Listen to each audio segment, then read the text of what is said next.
Welcome to Dreamscribe, your companion on the journey to peaceful sleep. Before you drift off, don't forget to like and subscribe. It helps this calming community grow. Where in the world are you tuning in from? The RV cut through the night like a solitary beacon, its headlights piercing the darkness of the endless highway.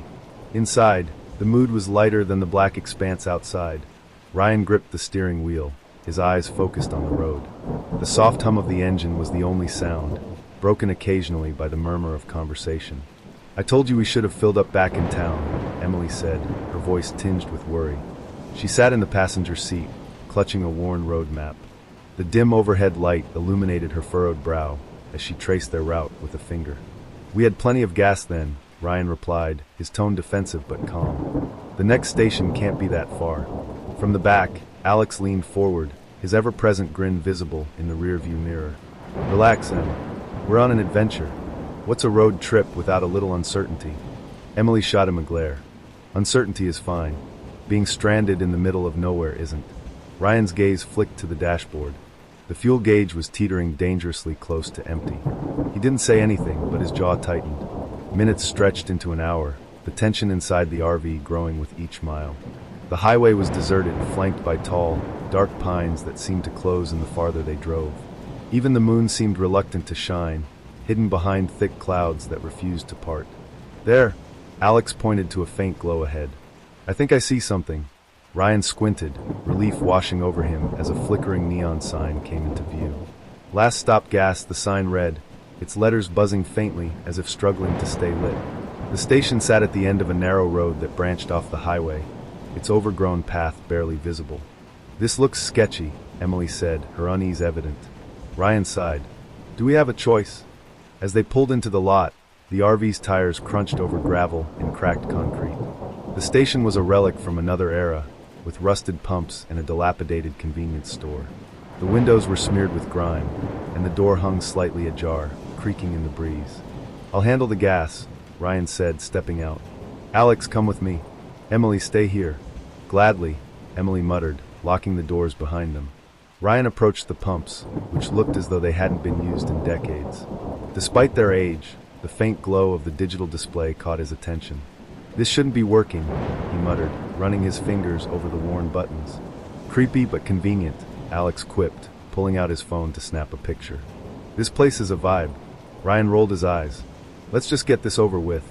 He inserted his credit card, surprised when the pump hummed to life. The numbers on the display rolled backward briefly before settling on 0. He frowned but dismissed it, focusing on filling the tank.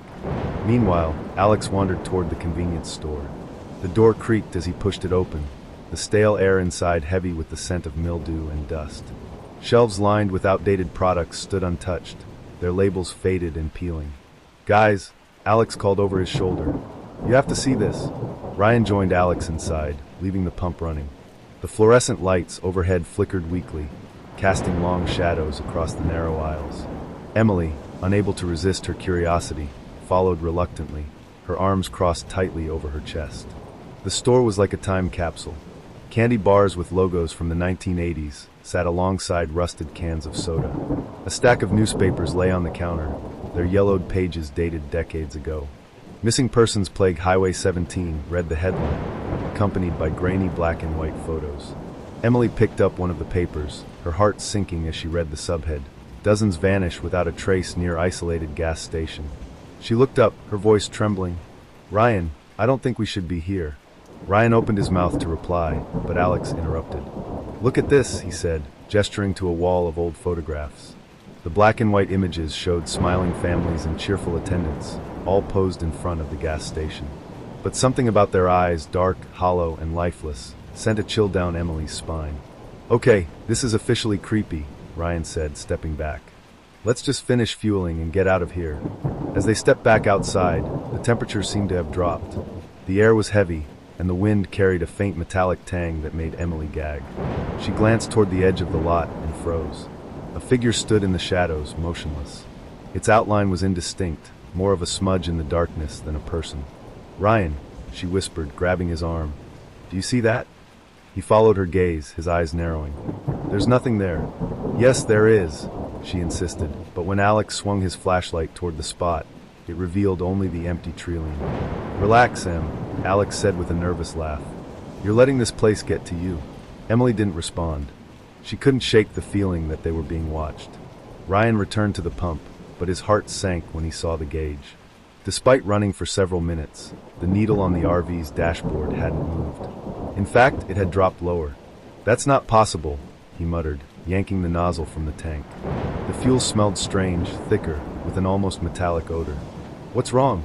Emily asked, sensing his unease. "This gas," he trailed off, unsure how to explain it. "It's not right. I don't think it's real." "What do you mean, not real?" Alex asked, his grin finally fading.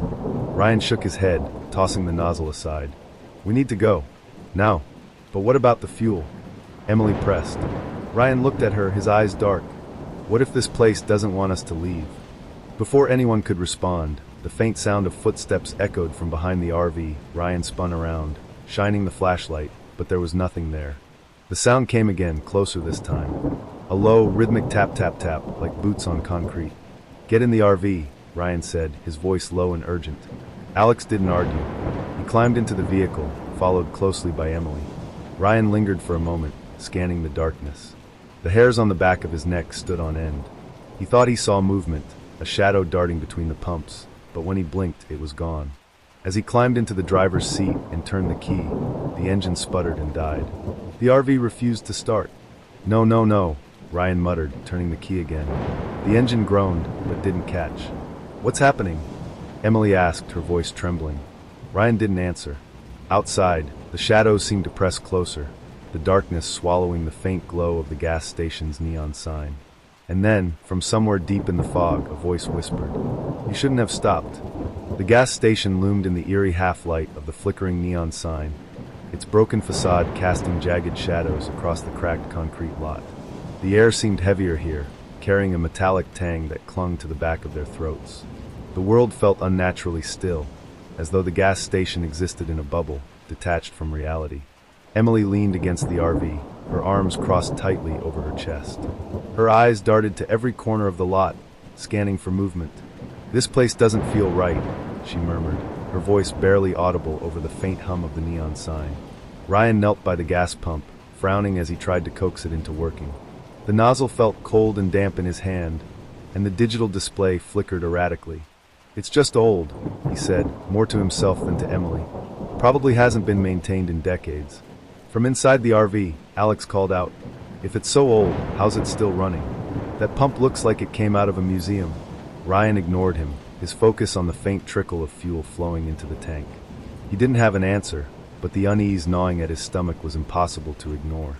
The trio ventured inside the convenience store, hoping to find something useful, or at least distracting. The door creaked loudly as Ryan pushed it open, the sound echoing unnaturally in the still air. The interior smelled of mildew and rust, the faint scent of decay lingering beneath the stronger odors. Emily wrinkled her nose as she stepped inside. The floorboards groaned under their weight, and the fluorescent lights overhead flickered weakly. Shelves lined with dusty cans and faded packaging stretched into the dim corners of the room. It was as though time had stopped decades ago, leaving the store frozen in a strange, decaying limbo. Alex picked up a candy bar from one of the shelves. The wrapper so faded the branding was barely legible. "This expired in 1987, he said, holding it up to the light. "We're literally standing in a time capsule." Emily's eyes were drawn to the back of the store, where a bulletin board hung crookedly on the wall. Yellowed photographs and newspaper clippings were pinned to it, their edges curling with age. She moved closer, her breath catching in her throat as she examined the images. The photographs showed families and workers, smiling brightly in front of the gas station. But something was off. The eyes of the people in the photos seemed wrong, dark and hollow, as though the life had been drained out of them. One of the faces looked eerily familiar, but Emily couldn't place it. "Ryan," she called, her voice tight. "Come look at this." He joined her, his expression hardening as he took in the photos. "These are unsettling," he admitted. "Who takes pictures like this?" Alex appeared beside them, his phone out to snap a photo. "Who cares? This is gold. Creepy gas station vibes are perfect for the blog." Emily grabbed his arm, lowering the phone. "Don't," she said sharply. "It feels disrespectful." Alex frowned but put his phone away. "Fine, but we're definitely going to talk about this later."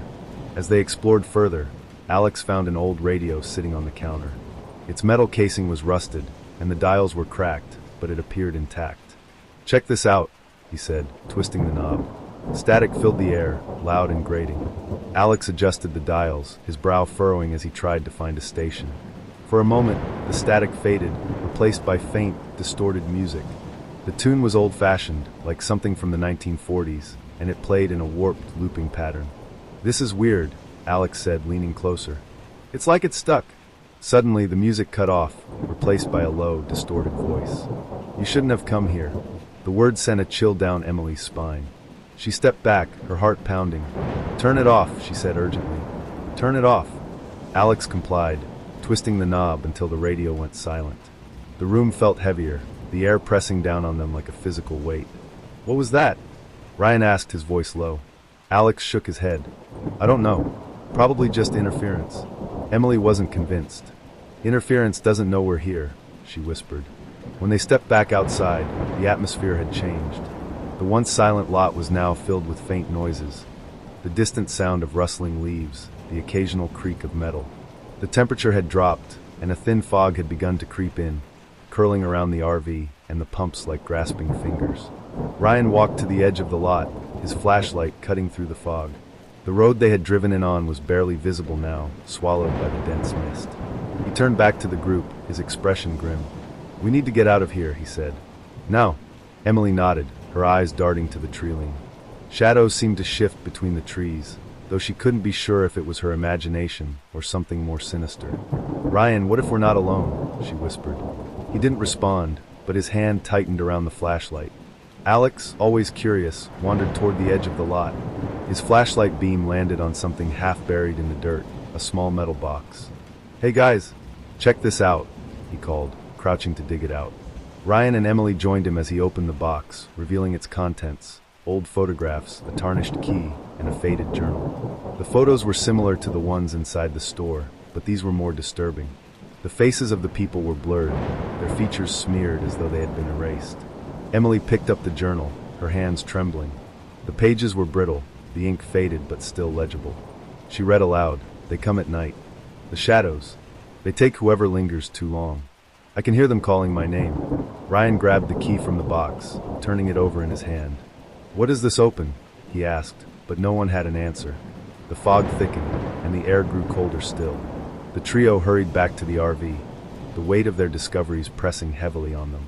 Inside, Emily locked the doors and drew the curtains, trying to create a barrier between them and whatever was outside.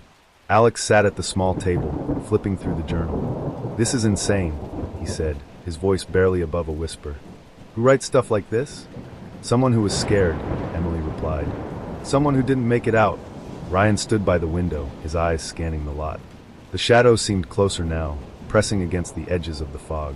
He thought he saw movement, a flicker of something humanoid, but it vanished before he could be sure. "We're leaving," he said firmly, turning to the others. "Whatever this place is, we're not staying to find out." Emily nodded, but her stomach twisted with unease. As the engine sputtered to life and the RV began to move, she couldn't shake the feeling that they were being watched.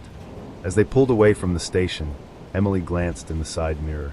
The lot and its foreboding structures were quickly swallowed by the fog, disappearing into the night. "Do you think we're safe now?" she asked, her voice trembling.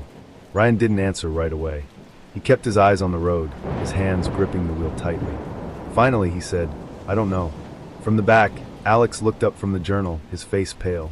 "What if we didn't leave it behind?" Emily turned to him, her heart sinking. "What do you mean?" He held up the journal, pointing to the last line on the final page. "The shadows follow." The RV rolled down the empty highway, its engine humming steadily, but the tension inside was anything but calm. Emily sat in the passenger seat, her hands gripping the torn journal she'd found at the gas station. Alex was in the back, hunched over the table as he flipped through the faded photographs they had unearthed.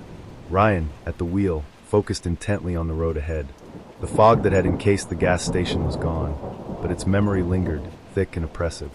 "This journal doesn't make sense," Emily said, her voice breaking the heavy silence. "It talks about shadows, voices, people disappearing. It reads like a ghost story, but what if it's not?" Ryan tightened his grip on the steering wheel. "It doesn't matter. We're out of there. Whatever happened at that gas station, is behind us now. Alex looked up, his brow furrowed. What if it's not? What if we brought it with us? Emily turned to face him. What do you mean? He held up one of the photographs, pointing to the blurry figure in the background. This wasn't here when we first found the box. I'm sure of it. Ryan glanced at him through the rearview mirror. Alex, you're imagining things. That place got in your head. But Emily wasn't so sure. Her eyes drifted to the journal in her lap, the cryptic words scrawled across the brittle pages. They follow. They always follow. An hour passed, the road stretching endlessly before them. The forest on either side grew denser, the trees forming a shadowy tunnel that seemed to close in around the RV. The air inside felt heavier, the silence broken only by the faint hum of the engine. I don't remember this stretch of road being so long, Ryan said, his voice tight.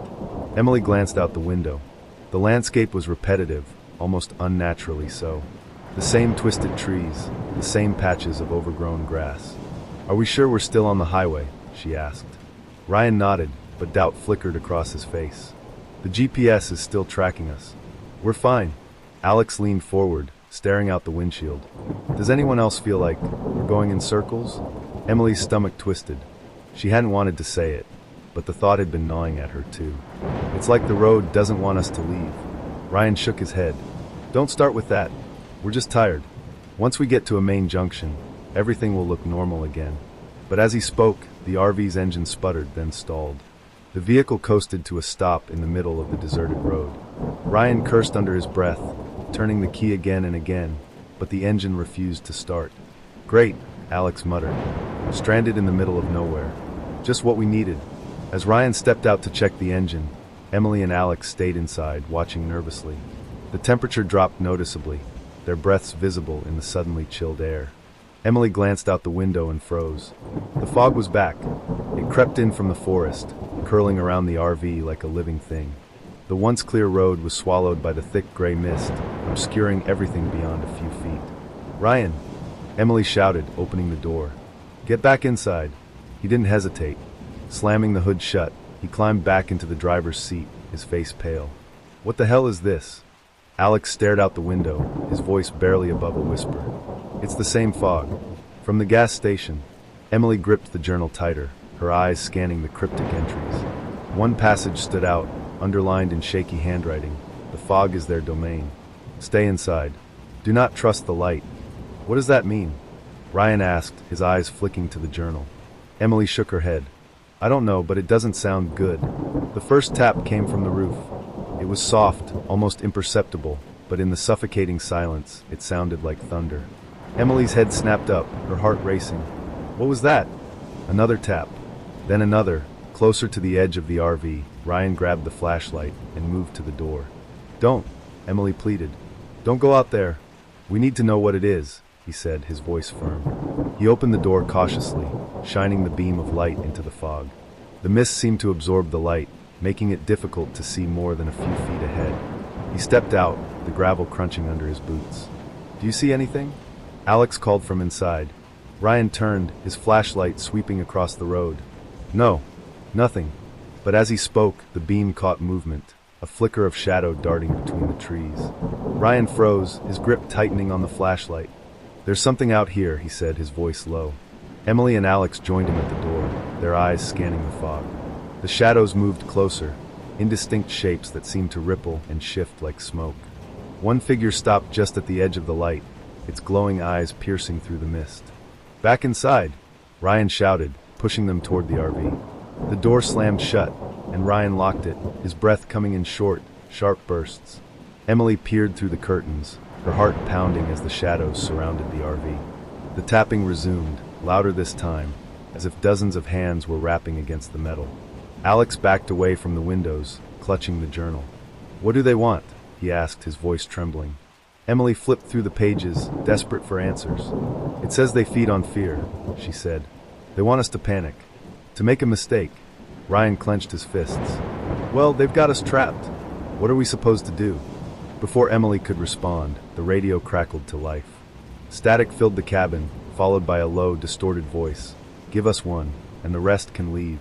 The group froze, the weight of the words settling over them like a shroud. Alex's voice was barely audible. They want one of us. Emily looked between Ryan and Alex, her mind racing. What if it's lying, she asked. What if we give them someone, and they take us all anyway? Ryan nodded, his jaw tight. We're not sacrificing anyone. There has to be another way. But what if there isn't? Alex countered. What if the only way to survive is to do what they say? The group fell into a tense silence, the sound of the tapping and the whispers growing louder. Outside, the shadows pressed closer, their glowing eyes fixed on the RV. The fog thickened, the world beyond the vehicle disappearing entirely. What do we do? Emily whispered, clutching the journal like a lifeline. No one had an answer. Inside the RV, the air was thick with tension. The shadows outside had grown more distinct, their forms twisting and shifting like smoke given shape. The whispers that had begun as faint murmurs were now louder, insistent, and almost intelligible. Emily sat at the small table, her fingers trembling as she flipped through the journal. Alex paced the narrow aisle, his breathing uneven. Ryan stood at the window, gripping the curtain tightly as he watched the figures circle them. They're not going away, Ryan said, his voice tight. Whatever they want, they're not leaving without it. Emily looked up from the journal, her face pale. They want one of us, she whispered. The voice on the radio. It said they'd let the rest of us go if we give them one. We're not sacrificing anyone, Ryan snapped, his tone resolute. That's not an option. But what if it's the only way? Alex asked, his voice trembling. What if we don't have a choice? Emily slammed the journal shut, the sound startling them all. There's always a choice, she said firmly. We just need to figure out what these things are, and how to stop them. Emily opened the journal again, her eyes scanning the faded, chaotic scrawl of the previous owner. The entries were fragmented and disjointed, the writer's fear evident in the shaky handwriting. One passage caught her attention. The shadows come from the past. They are the echoes of what was twisted by pain and regret. They seek balance, but they demand sacrifice. What does that even mean? Alex asked, leaning over her shoulder. Balance? Sacrifice? Emily shook her head. I don't know, but if they're echoes of the past, maybe they're tied to this place. To what happened here? Ryan frowned, turning away from the window. The gas station, he said. The photos, the old clippings. That place was full of history, bad history. What if the shadows are connected to that? Alex nodded slowly. The journal mentioned people disappearing. What if those people are the shadows now? Emily flipped to the next page, her breath catching as she read aloud. They are trapped here, bound to this place. To break the cycle, you must sever the tether. The trio began piecing together what they knew. The journal's cryptic references to tethers and balance suggested the shadows were tied to the gas station. But how? Emily recalled the old photographs with the blurred faces and the newspaper clippings about disappearances. What if the gas station was some kind of portal? Emily said hesitantly. A place where people got trapped, and now they're trying to pull others in. Ryan crossed his arms, his expression skeptical. And how do we sever the tether? Burn it down? Destroy the gas station? Alex spoke up, holding one of the photographs they'd taken from the box. Maybe it's not about destroying the place. Maybe it's about finishing something that was left undone. Emily nodded, her mind racing. The journal talked about balance. Maybe the shadows are stuck because of something unfinished, something they need. As they debated, the whispers outside grew louder, more coherent. Emily moved to the window, her breath fogging the glass as she peered out. One of the shadows had stopped moving, standing completely still in front of the RV. Its glowing eyes bored into her, and she felt a strange pull, as though it were trying to communicate. Emily, don't, Ryan warned, grabbing her arm. But she shook him off. I think it's trying to tell us something, she said. The whispers coalesced into a single voice, low and distorted, but unmistakable. The key. Emily's eyes widened. The key, she exclaimed, turning to Alex. The one we found in the metal box. Alex fumbled through his backpack, pulling out the tarnished key. What does it open? He asked. The journal said something about a tether, Emily said. Maybe this key is part of that. Something to do with the gas station. Ryan's jaw tightened. So what are you saying? We go back there? Emily hesitated, but her resolve hardened. If that's the only way to end this, then yes. The decision was made, though none of them were happy about it. Ryan managed to restart the RV, the engine sputtering reluctantly to life. The road back to the gas station was shrouded in the same dense fog, the world outside the headlights eerily silent. As they pulled into the lot, the station looked exactly as they had left it, broken, decayed, and steeped in foreboding. The neon sign flickered faintly. casting the area in an otherworldly glow. Emily clutched the journal tightly. As they stepped out of the RV, Alex held the key in one hand and a flashlight in the other, his knuckles white. Ryan carried a crowbar, just in case. "We stick together," Ryan said firmly. "No one goes off alone." Inside the station, the air was colder than before, each breath visible in the dim light. The whispers were louder here, surrounding them like a chorus of disembodied voices. Emily led the way to the back of the store, where they had found the hidden door leading to the basement. The door was slightly ajar now, the darkness beyond it yawning like a void. Ryan pushed it open with the crowbar, the creak echoing down the narrow staircase. At the bottom of the stairs, they found a small, circular room. The walls were lined with shelves holding dusty jars and rusted tools. In the center of the room stood a stone altar, its surface etched with symbols that glowed faintly in the dim light. Alex held up the key, his hand shaking. "This has to be it," he said. Emily stepped forward, placing the journal on the altar. "The tether," she said softly. "It's here." As Alex inserted the key into a small indentation on the altar, the air grew heavy and the room trembled. The symbols on the stone flared brightly, and the whispers became a deafening roar.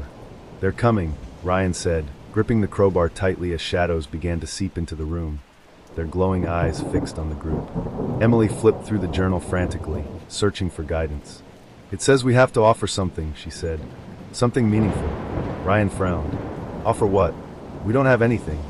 Emily hesitated, then pulled the photograph they had found from her pocket. "What if it's this?" she said. "It's connected to them, to their past." She placed the photograph on the altar, and the effect was immediate. The symbols pulsed, and the shadows recoiled, their forms flickering. "It's working!" Alex shouted. As the photograph burned away, the shadows let out a collective wail, their voices echoing with pain and relief. The symbols on the altar dimmed, and the oppressive weight in the air lifted. The trio watched in stunned silence as the shadows dissolved, their forms fading into the darkness. The whispers ceased, leaving behind an eerie stillness. Emily stepped back, her legs trembling. "It's over," she said, her voice barely above a whisper. Ryan put a hand on her shoulder, his expression a mixture of relief and exhaustion. "Let's get out of here," he said. As they climbed back into the RV and drove away, the gas station disappeared into the fog, leaving only the empty road behind. But Emily couldn't shake the feeling that something had changed, that they had severed the tether, but at a cost they didn't yet understand. The RV idled on the edge of the gas station's lot, its headlights barely cutting through the dense fog that had swallowed the surrounding forest. Inside, Ryan, Emily, and Alex sat in tense silence, the weight of their decision pressing heavily on their minds. The altar they had discovered beneath the gas station was their only lead, the key they'd found fitting perfectly into its strange, glowing mechanism. "We don't have much time," Emily said, gripping the journal tightly in her hands. "The shadows are growing stronger. If we wait too long, we might not get another chance." Ryan nodded, his jaw tight. "Then let's finish this." Alex's hands shook as he held the tarnished key. "Are we sure this is going to work? What if it makes things worse?" Emily met his eyes, her voice steady despite the fear coursing through her. "It's the only option we have." The group made their way back into the convenience store, the air colder and more oppressive than before. The whispers that had plagued them earlier were now a constant, insidious hum that seemed to vibrate through their bones. Ryan led the way, crowbar in hand, as they descended the narrow staircase to the basement. The altar sat at the center of the room, its surface glowing faintly with the same symbols they'd seen on the shadows and in the journal. "Lock the door behind us," Ryan said, his voice low. Alex hesitated but did as he was told, the heavy thud of the door echoing in the small space. Emily placed the journal on the altar, flipping to a page marked with frantic, looping handwriting. "It says the tether can only be broken by returning what was taken," she said, her voice trembling. "But it doesn't say what that means." Alex held up the photograph they'd found in the metal box. "What if it's this? It feels connected to all of this somehow." Ryan frowned. "And what if it's not? We can't risk getting this wrong." Emily's gaze drifted to the altar, her fingers tracing the edges of the glowing symbols. "We have to try. It's our only chance." As Alex placed the photograph on the altar, the air grew heavier, and the whispers crescendoed into a deafening roar. The symbols on the altar flared brightly, casting the room in a harsh, flickering light. "They know," Emily said, her voice barely audible over the noise. "They're trying to stop us." The shadows began to seep through the walls, their forms twisting and writhing as they filled the room. Ryan swung the crowbar at the nearest one, the metal passing through its smoky body with no effect. "We can't fight them," Alex shouted, backing toward the altar. "We have to finish the ritual." Emily scrambled to read the instructions in the journal, her hands shaking so badly she could barely turn the pages. "It says we need a second offering," she said, her voice rising in panic. "Something tied to this place." Ryan cursed under his breath, scanning the room. His eyes landed on the rusted tools and jars lining the shelves. He grabbed a gas station attendant's name tag, its letters barely visible beneath the grime. "This has to be it," he said, tossing it to Emily. She placed the name tag on the altar, and the symbols pulsed violently. The shadows recoiled, their forms flickering like dying flames. "It's working," Alex shouted, but the reprieve was short-lived. The largest shadow, its glowing eyes brighter than the rest, surged toward the altar. Emily screamed as its tendrils wrapped around her, pulling her away from the glowing surface. "Emily!" Ryan shouted, lunging forward. He swung the crowbar with all his strength, the force of the blow severing the tendrils and freeing her. "Stay behind me." Emily staggered back, her breath coming in short, panicked gasps. "We need one more thing," she said, clutching the journal. "One more piece to break the tether completely." Ryan turned to Alex. "What else was in the box?" Alex fumbled through his backpack, pulling out the tarnished key. "This," he said, "but we already used it to open the altar." Emily grabbed it from him, her mind racing. What if it's not just a key? What if it's the final piece? She placed the key on the altar, and the effect was immediate. The symbols flared brighter than ever, their light filling the room. The shadows let out a collective wail, their forms disintegrating as the altar absorbed their essence. The room trembled violently, dust and debris falling from the ceiling as the altar's glow reached a blinding intensity. Emily shielded her eyes, her heart pounding in her chest. "What's happening?" she shouted. "The tether is breaking," Alex yelled, his voice barely audible over the noise. The largest shadow surged forward one last time, its form dissolving as it collided with the altar. The symbols burned into the stone, leaving behind a charred, lifeless surface. The whispers ceased, and the oppressive weight in the air lifted. For a moment, everything was still. Ryan helped Emily to her feet, his hands steady despite the adrenaline coursing through him. "Is it over?" he asked, his voice hoarse. Emily looked at the altar, its once glowing surface now cold and dark. "I think so," she said softly. "We broke the tether."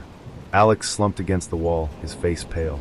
"Let's get out of here before something else happens." The trio made their way back upstairs, the oppressive atmosphere of the gas station now eerily calm.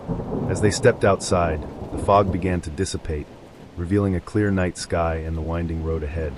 Ryan climbed into the driver's seat, the engine roaring to life on the first try. Emily and Alex settled into their seats, their exhaustion palpable. As they pulled onto the highway, the gas station disappeared in the rearview mirror, leaving only an empty lot behind. But Emily couldn't shake the feeling that they hadn't seen the last of the shadows. Hours later, as dawn broke, the trio stopped at a roadside diner to catch their breath. The warm light of the morning felt like a blessing after the terror of the night before. But as they sat in the booth, sipping coffee and picking at their food, a familiar sound reached Emily's ears. It was faint, almost imperceptible, a low, rhythmic hum. Her blood ran cold as she realized it was the same sound the shadows had made. "Do you hear that?" she whispered, her eyes wide. Ryan and Alex froze, their expressions mirroring her fear. Outside, the fog began to creep back in, curling around the edges of the diner's parking lot. "The tether's broken," Alex said, his voice trembling. "But they're still here." The three of them stared out the window, their breath fogging the glass as the shadows began to reappear, their glowing eyes fixed on the diner. "It's not over," Emily whispered. The RV cruised down the highway, the rising sun casting warm hues across the horizon. Inside, the atmosphere was far from calm. Emily sat by the window, her hands clasped tightly in her lap.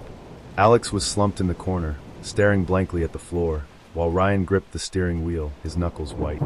"We did it," Ryan said, breaking the silence. His voice was flat, as though he was trying to convince himself. "The tether is broken. It's over." Emily glanced at him, her expression unreadable. "Is it?" she asked softly. Her voice carried the weight of lingering doubt, and the question hung in the air like a dark cloud. Alex let out a bitter laugh. "We're alive, aren't we? That's got to count for something." But the truth was, none of them felt safe. The memory of the shadows, their glowing eyes and whispering voices, lingered in the back of their minds. The gas station was gone, the tether broken, but the sense of unease remained. As they drove, the highway stretched on endlessly, the landscape around them seemingly frozen in place. Emily frowned, her eyes narrowing. "Does this road look familiar to you?" Ryan glanced at her, his brow furrowing. "It's the same highway we've been on all night." "But that's just it," Emily said, her voice trembling. "It feels like we're going in circles." Alex leaned forward, peering out the window. "She's right. I swear I've seen that same cluster of trees 3 times now." Ryan shook his head, his grip tightening on the wheel. "It's just your imagination. We're all on edge." But Emily wasn't so sure. Her eyes drifted to the dashboard, where the clock blinked 3:33 a.m., a time it had been stuck on since they left the gas station. "Something's not right," she whispered. An hour later, the first tendrils of fog began to creep across the road. At first, it was faint, barely noticeable, but soon it thickened, swirling around the RV like smoke. Ryan slowed the vehicle, his eyes scanning the obscured road ahead. "Not this again," Alex muttered, his voice tinged with panic. "We left that place behind." Emily pressed her forehead against the glass, her breath fogging the window. "What if we didn't?" she asked. "What if it's following us?" Ryan exhaled sharply, his frustration evident. "Don't start, Emily. We broke the tether. This is just regular fog." But as the fog grew denser, their doubts deepened. The familiar hum, low and rhythmic, began to resonate through the RV, faint at first but growing louder. It was the same sound they had heard in the basement, the sound of the shadows. The RV's engine sputtered, then died, leaving them stranded on the side of the road. Ryan slammed his fist against the steering wheel. "You've got to be kidding me." Alex climbed out, flashlight in hand, and popped the hood. "Maybe it's just overheated," he said, though his voice lacked conviction. Emily stayed inside, her eyes fixed on the surrounding fog. She thought she saw movement, a flicker of shadow darting between the trees. Her heart raced as she turned to Ryan. "We're not alone," she whispered. Ryan grabbed the crowbar from under the seat and stepped out, his breath visible in the cold air. "Stay here," he told Emily. "Lock the doors." As Ryan and Alex examined the engine, the shadows began to materialize in the fog. Their glowing eyes pierced through the mist, and their whispers filled the air. Emily watched in horror as the figures moved closer, their forms twisting and shifting unnaturally. "Ryan!" she screamed, banging on the window. "They're back!" Ryan spun around, his crowbar raised, as the shadows encircled them. Alex stumbled backward, his flashlight flickering. "What do we do?" he shouted. "We hold them off," Ryan said, his voice steady despite the fear in his eyes. "Emily, stay inside." But Emily wasn't listening. She grabbed the journal from the table and flipped through its pages, searching for anything that might help. Her eyes landed on a passage she hadn't seen before. Even severed, the tether leaves a scar. "To escape, you must confront what binds you." "What does that mean?" she whispered to herself. But deep down, she knew. They hadn't finished what they started. Emily opened the door, clutching the journal tightly. "We have to go back," she shouted. "The gas station, it's still connected to us." Ryan glared at her. "Are you out of your mind? That place is gone." "No, it's not," she insisted. "The tether might be broken, but it's not over. We have to face it. All of it." Alex hesitated, glancing between Emily and the encroaching shadows. "She might be right," he said. "If we don't, this will never stop." Ryan cursed under his breath, then nodded. "Fine. Let's do this." The trio climbed back into the RV, Ryan managing to restart the engine just as the shadows closed in. The vehicle roared to life, and he floored the gas pedal, the fog parting as they sped down the highway. Minutes later, the gas station loomed ahead, its neon sign flickering faintly. Emily's stomach churned as they pulled into the lot, the oppressive atmosphere returning with full force. The whispers grew louder, the shadows closing in around them. Inside, the altar stood as they had left it, the symbols dark but pulsing faintly. Emily placed the journal on its surface, her voice trembling as she read aloud. "To sever the scar, you must give it what it seeks. The truth." "What truth?" Ryan asked, his voice sharp. Emily looked at him, tears streaming down her face. "The truth about why we're here. About what we've done." The room seemed to shift, the walls rippling like water as the shadows surrounded them. The whispers grew louder, coalescing into a single voice. "Confess." Emily closed her eyes, her voice barely audible. "We were running," she said. "Running from our mistakes. From ourselves. That's why we ended up here." Ryan's grip on the crowbar faltered. "We didn't do anything wrong," he said, but his voice wavered. Alex stepped forward, his face pale. "We ignored the signs," he said. "We saw the warnings, but we kept going. We didn't care who we hurt as long as we got what we wanted." The altar flared brightly, the shadows recoiling as the truth spilled out. The trio's confessions filled the room, their voices overlapping in a cacophony of guilt and regret. As the final words were spoken, the altar's light exploded outward, consuming the shadows. The room shook violently, and the walls began to crumble. Emily, Ryan, and Alex huddled together as the gas station dissolved around them. When the light faded, they found themselves standing on the empty highway, the fog gone and the road stretching endlessly ahead. The gas station was nowhere to be seen. "Is it over?" Alex asked, his voice barely above a whisper. Emily nodded, though doubt lingered in her eyes. "I think so." Ryan stared at the horizon, his expression unreadable. "Let's hope we never find out." As they drove away, the sun rose higher, casting long shadows across the road. The clock on the dashboard blinked, then reset to the correct time. For the first time in hours, the tension inside the RV eased. But as they stopped at a diner later that day, Emily noticed something strange. On the wall near their booth hung a faded photograph of the gas station, its neon sign glowing brightly. In the background, 3 figures stood near the pumps. Her blood ran cold as she realized the figures were them. "Ryan," she whispered, pointing to the photo. "Look." He turned, his face paling. The hum returned, faint but unmistakable. Outside, the shadows began to creep back, their glowing eyes watching from the edges of the lot. "It's not over," Emily said, her voice trembling. "It's never over,"